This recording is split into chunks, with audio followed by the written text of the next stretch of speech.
guys? Welcome back to Strong Successful Male. So for today, I'm going to go over an email that was sent from a subscriber.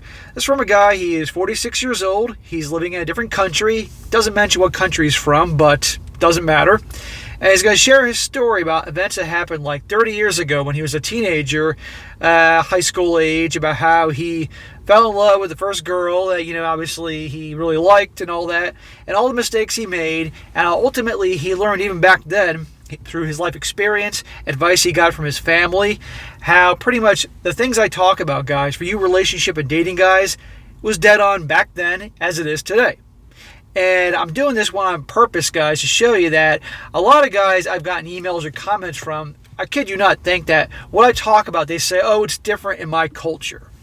Or because of my religion, some of the things you talk about with regards to women, oh, that doesn't apply. Or, oh, that been decades ago, but it's a different time now. No, it doesn't. Because it doesn't make a difference what culture you're in, what your religion is, what time period it is. Human nature is human nature, and we all respond to what we respond to. Men respond to what we respond to. Women do as well. And his story is going to show exactly that the things that happened 30 years ago and how some things happened without him realizing it, just as effective as it is today.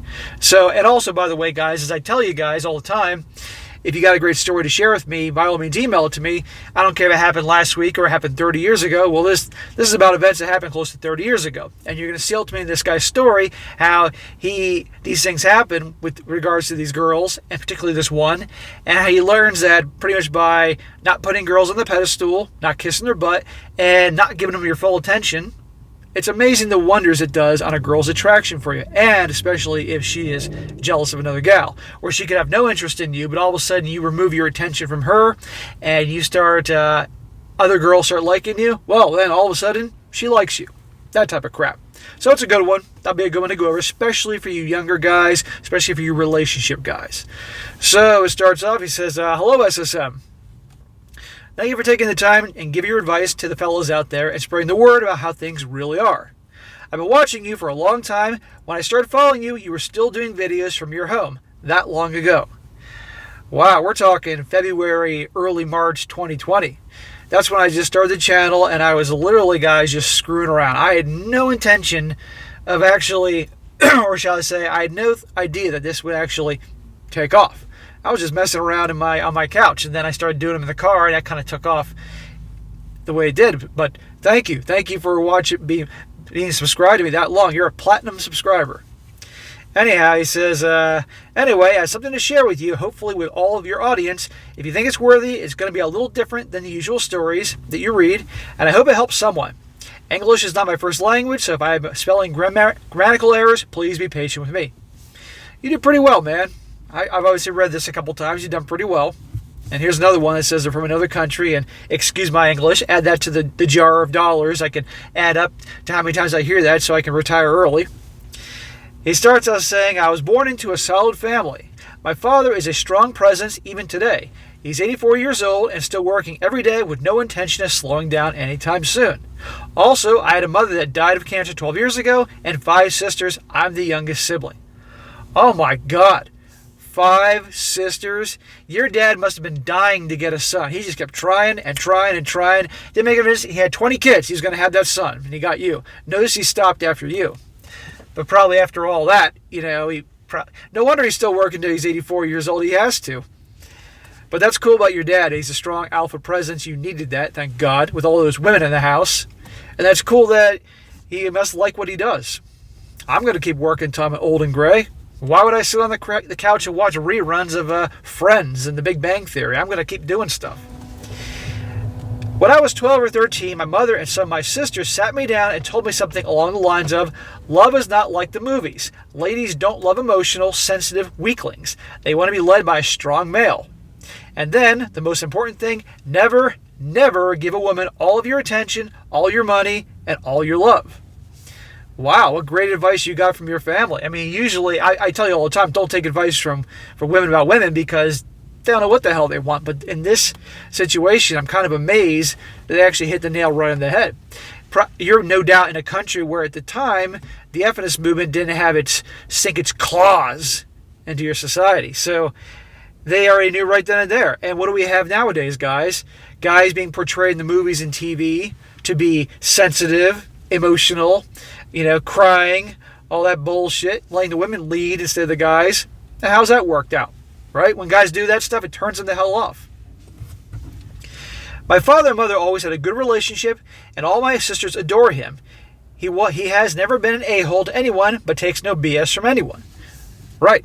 You don't have to be starting fights and being a jerk about all the times to be a strong guy, an alpha. You just lead, take charge, be a good guy, but don't ever take any crap. Don't put anyone else on a pedestal. Respect yourself. There you go. He's old school, and that's a good role model for you to have. Anyway, a few years passed, and I'm then in high school, and I meet this girl. Something about her made me fall hard for her, but she had a boyfriend.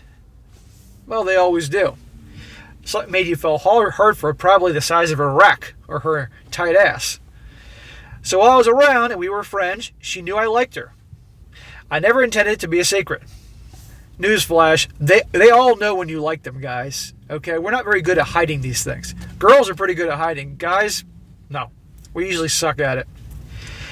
I didn't pursue it any further, and at the end of the school year, she went abroad as an exchange student to the United States, not far away from where you live. Okay, dude, where the hell are you from? I want to know this. So after a year, she came back in the summer, and something happened that made her think I was rude to her parents. I wasn't. So when we came back to school, she didn't say hello back to me, and because I was not going to beg her or ask her for forgiveness for something I didn't do, I just said F it. You must have been a close-knit, a small school or something, or a small town for... It doesn't seem like you actually hung out with her. Why would you think you're being rude to her parents? And good for you for not apologizing for something you didn't do. That's nice guy crap. That's what they would portray in the movies. If you didn't do something wrong, don't apologize. But guys do that anyway. I don't know if someone told her it wasn't me or she decided it was time to grace me with her presence again, but after a couple weeks she started to talk to me again. Since I'm not the person to hold grudges, I consider the issue at hand not worthy. I welcome her back as a friend. Friend, my butt. You weren't interested in just friendship. She became part of my friend group and we started to hang out of school. By this time I was sort of dating a girl and the other girl was well aware I was going out with her. So the day she learned I had someone, she told me she liked one of my friends, who by the way was gay, so good luck there. Well, I got tired of this other girl playing stupid games like disappearing a whole week to make me chase her, so I just stopped talking to her at all. Good for you. And notice what we just said there, guys. The girl playing stupid games, disappearing for a week to see if he'd chase after her. What I tell you about time makes no difference. Your culture, where you live in the world, makes no difference.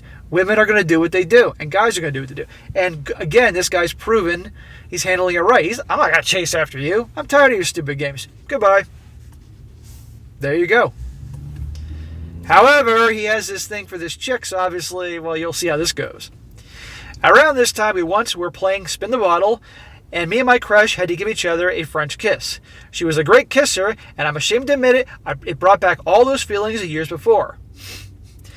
Well, if a kiss did that, I can't begin to imagine what she'd do if she went down on you. You'd probably lose your freaking mind. After a couple weeks, I told her how I feel about her, and she rejected me. Smack.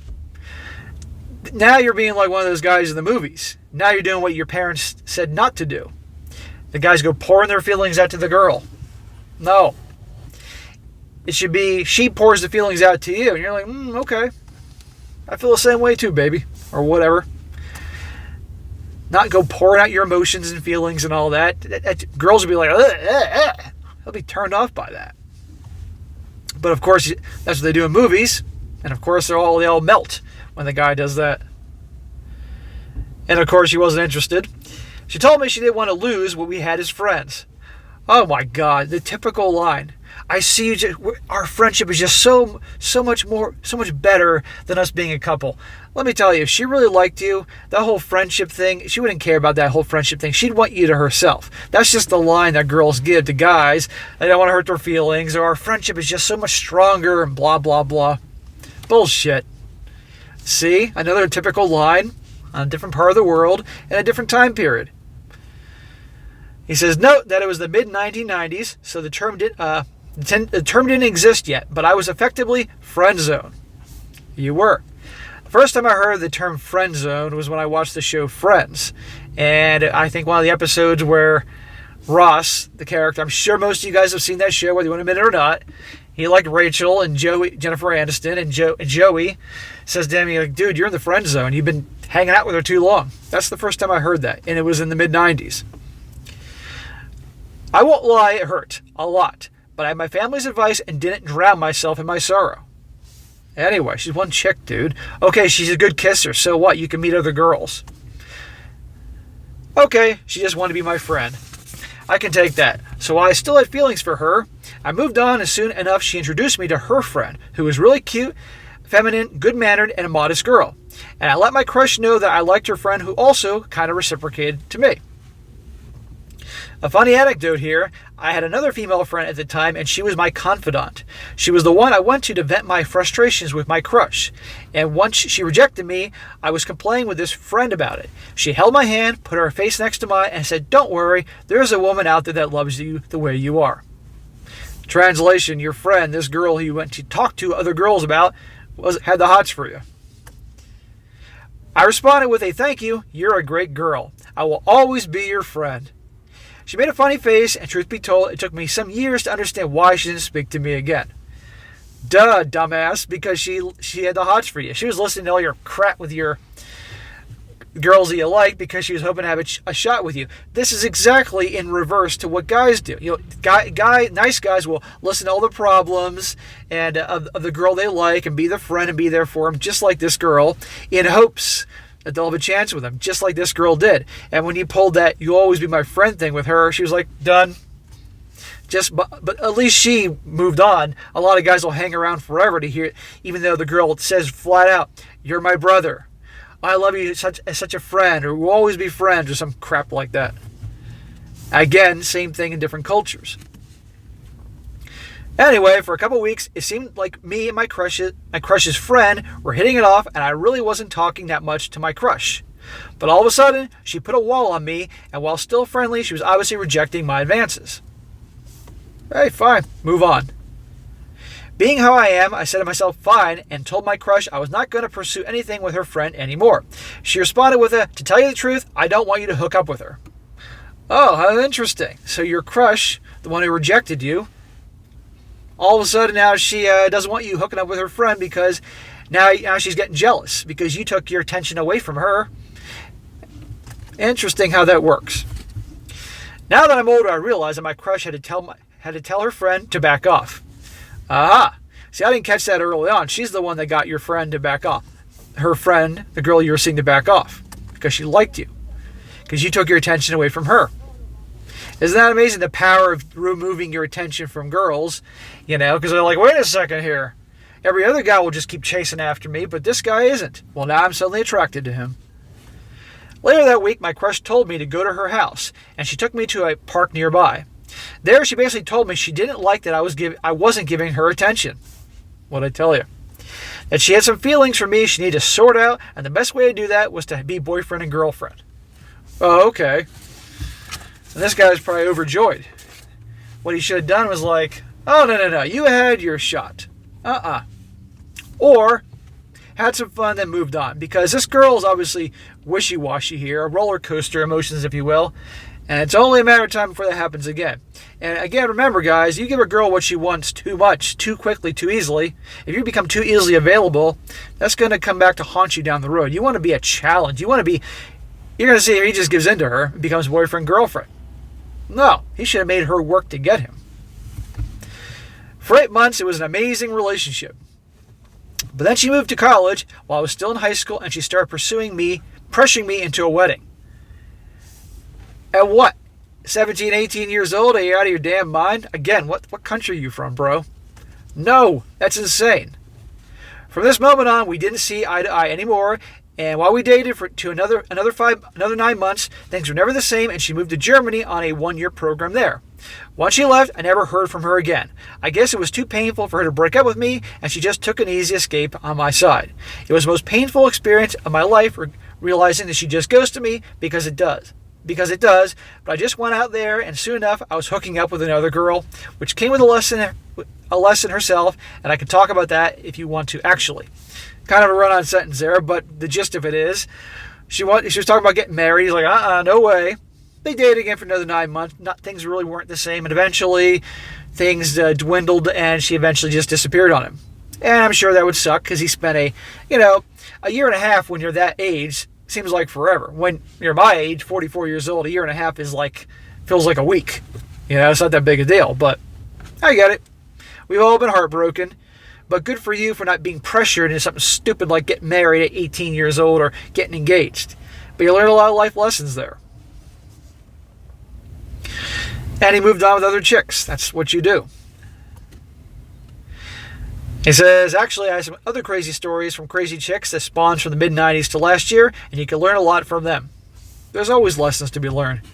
But there it is, the story of how I actually beat the friend zone and got the girl I wanted by not giving her all my attention. And that's exactly it. And she was jealous because her friend was with you, and you stopped giving a shit. That's the key, guys.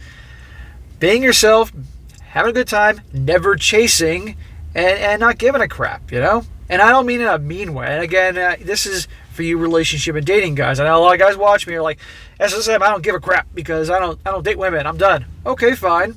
But this is for the other crowd. I got a lot of people that watch me from different sides of things. That's what I want the guys that watch you to know, especially the younger ones, to understand.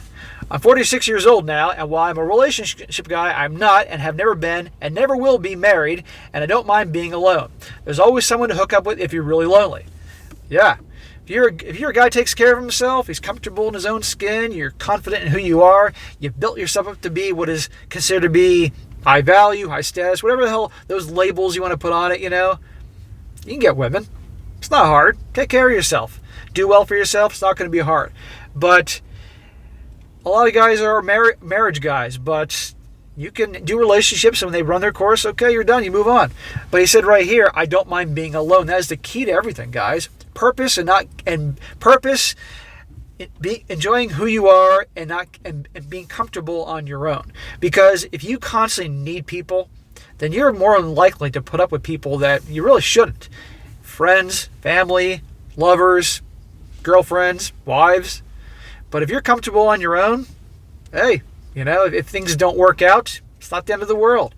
You don't have to have people around constantly to make you feel whole and to feel like you're living a life. And if you got a purpose to focus on, some major goals, major ambition you're pursuing, well, that can take away the emptiness real quick. So if you don't mind being alone and you have a purpose that really gets you excited to get up every morning, and you're thinking about it when you get up and you think about it when you go to bed, and you're just every day you're excited to work on whatever that purpose may be, whatever that ambition is, all the other crap that people really make a big deal out of is not that big a deal. It's a good place to get to. It says that, like my mother and sister once told me, you don't give your woman all your attention, all your love, and all your money. Well, most certainly not all your money. If they want to play with you, and you don't need to play the game too, and if they reject you, it may hurt, but she's not the only one. There's always someone else out there. Correct. That's a lot of problems a lot of guys have, is they think, oh, she's the only one for me. The one. It's nonsense. You got almost 8 billion people on the planet. I don't know what the hell the exact figure is. I'm sure somebody will Google it and find it out and comment on it. In fact, go right ahead, guys. But for your relationship guys, there's plenty out there. But here's the deal. Unfortunately, the ones that are what they refer to as unicorns, or the good ones, sadly they're becoming more and more rare thanks to the ugliness of the feminist movement infiltrating everything in our society, at least Western culture nowadays. So you definitely got to look around to find some good ones, if indeed that's what you want to do. And then even then, you take your time. In my opinion, you should not get into an exclusive relationship with any gal for at least 6 months. At least make her work to get you. And believe me, the pretty ones will be shocked because most guys will be trying to get them to go in a relationship. You'll be different that way. Then you get serious. You take years and years and years to really see what they're like, who they are, see life situations come at them and see how they handle it to find out their true character. It's just amazing to me how fast guys rush into relationships, rush to move in with their girl, rush to get married. It's crazy. You should have them chasing after you, pretty much begging you to move in with them, pretty much begging you to be in a relationship, not the other way around. And so many guys do that. It's a mistake. Okay? And you guys should be focused on their goals, ambitions, purpose always, whether they're 17, 46 like that dude, or 87, or 83 or 84 like his old man. Same deal. So, but anyhow, guys, that'll be going to do just to show you how that tactic works. And it doesn't make a difference where you are in the world, what your culture is, what time period is. Men respond to what we respond to. Women respond to what they respond to. Just an important thing to show you guys, especially you guys, different parts of the world that watch me. Because I know I get it sometimes. People think, oh, it doesn't, SSM, my culture doesn't apply, or my religion doesn't apply. It's different over here. Oh, yeah? Well, you just try these things and see what happens and come back and talk to me. So, all right, guys, that is it for today. Be sure to comment down below. Let me know what you think about this. And, guys, if you are on social media, if you are on Instagram or Locals, be sure to check me out, Strong Successful Male. I don't use it for my personal life. I just use it for business. So if you can join, that'd be great. I think you'll definitely enjoy what I'm posting on Instagram and Locals. And be sure to like the video, share with your friends, and subscribe. And I'll catch you next time.